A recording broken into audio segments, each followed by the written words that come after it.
Cântico de Natal, de Charles Dickens. Cântico de Natal é uma das histórias que o Dickens escreveu e publicou, especialmente para o Natal.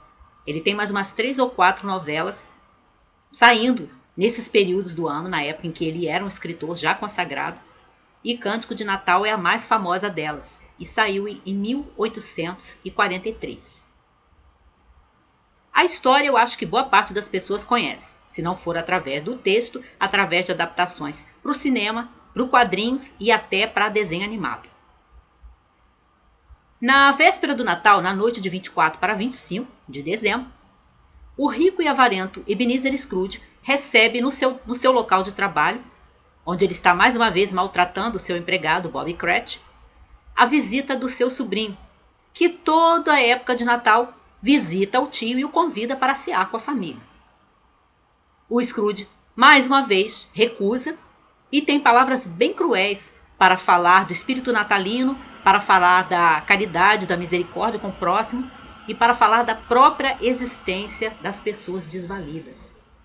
Palavras que mais tarde serão jogadas no seu rosto, quando as circunstâncias já fizeram o Scrooge mudar bastante e se envergonhar do que disse. Naquela mesma noite, quando o Scrooge volta para sua casa, que é uma casa tão espaçosa e ao mesmo tempo tão opressiva e soturna quanto o próprio personagem, ele recebe durante a noite a visita, que é um fantasma do seu antigo sócio, Marley, que diz para ele que está em tormento e que ele, Scrooge, vai receber a visita de 3 espíritos naquela noite para avisá-lo, para que ele tome uma atitude sobre a sua própria vida. E naquela noite o Scrooge recebe a primeira visita do Natal passado, que mostra ao Scrooge aquilo que ele foi, a criança que ele foi, o jovem que ele foi e que depois foi se modificando, a pessoa que ele foi se tornando. O espírito do Natal presente, que mostra ao Scrooge aquilo que ele está perdendo e como as pessoas no mundo inteiro comemoram o Natal, como elas se tratam, como elas zelam umas pelas outras, e que dá inclusive flashes da vida de pessoas que o Scrooge conhece, como o seu próprio sobrinho que ele despreza. Ele tem um vislumbre da ceia de Natal na casa do sobrinho, que, como o Scrooge diz do início, é um jovem que ele não sabe por que vive rendo, porque ele não tem um centavo, não tem um vintém. E também vê como a família do Bob Cratchit, que é o seu empregado, que ele despreza tanto, que ele maltrata tanto, comemora o Natal. Como há simplicidade naquela casa e como há alegria naquela casa e como as pessoas ali se amam. Por fim, já com o seu coração, a sua atitude bastante modificados e temeroso daquilo que vai acontecer, o Scrooge recebe a visita do espírito do Natal futuro, que é uma figura muito sombria na descrição do Dickens, que não tem aquela atitude de ser amistosa e ao mesmo tempo reservada, como a do espírito do Natal passado, e nem tem o tom brincalhão e alegre do espírito do Natal presente, mas é descrito quase como algumas obras de literatura retratam a figura da morte.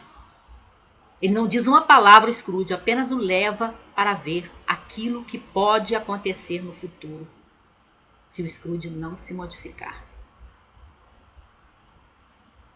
Cântico de Natal é uma história muito bem montada, até na sua arquitetura de 3 momentos: espírito do Natal passado, espírito do Natal presente, espírito do Natal futuro, que vão mostrando, né, a vida do Scrooge, das pessoas que ele conhece, até algumas que ele não conhece, e o Dickens vai nos apresentando gradualmente a modificação desse personagem, que é tão desagradável, tão antipático de início. E tem algumas coisas que seria bom ressaltar, não são as únicas, mas seria bom ressaltar para dar uma ideia, dar um gostinho para quem ainda não leu, de como é o estilo Dickens. Aqui nós temos, logo de início, dá para reparar aquele estilo do narrador que conversa com o leitor como se o leitor fosse um amigo seu. Também a maneira intimista, na verdade animista, como o Dickens vai descrevendo coisas que são inanimadas. Como é que ele descreve os edifícios, as casas, a própria casa do Scrooge, e objetos também, além da própria natureza, mas especialmente os objetos, as coisas que não têm vida, ele descreve de uma forma animista, como se elas tivessem personalidade, como se elas tivessem uma vida.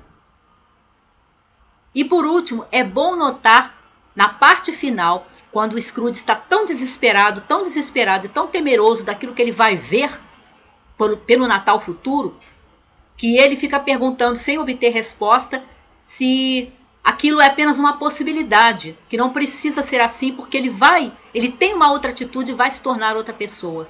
E aí a gente vem ver aquela crença no livre-arbítrio, de que os nossos destinos não estão fechados, que o destino do ser humano, aquilo que vai lhe acontecer, os acontecimentos do futuro não estão encerrados, não estão traçados, não estão escritos, mas podem ser alterados se a própria pessoa se modificar.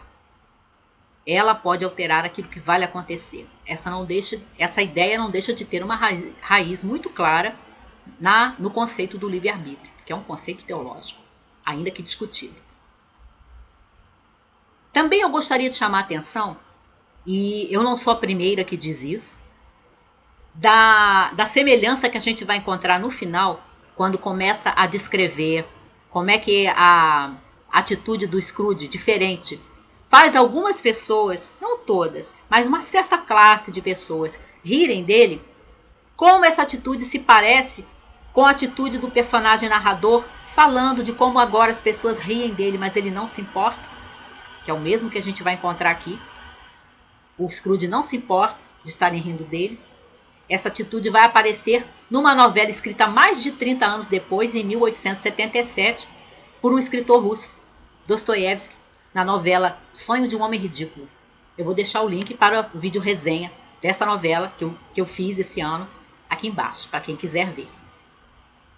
O que só confirma a influência do Dickens sobre o Dostoiévski, uma frase que o próprio Dostoiévski teria dito falando do Dickens. Aquele grande cristão, Dickens. E para fechar, eu quero deixar com vocês as linhas finais de Cântico de Natal. E devo dizer-te, leitor, que se havia quem soubesse festejar bem o Natal, esse alguém era Scrooge. Que se possa dizer o mesmo de todos nós, são os meus votos. E tal como o pequeno Tim comentava, Deus nos abençoe a todos. E é isso. Deus nos abençoe a todos.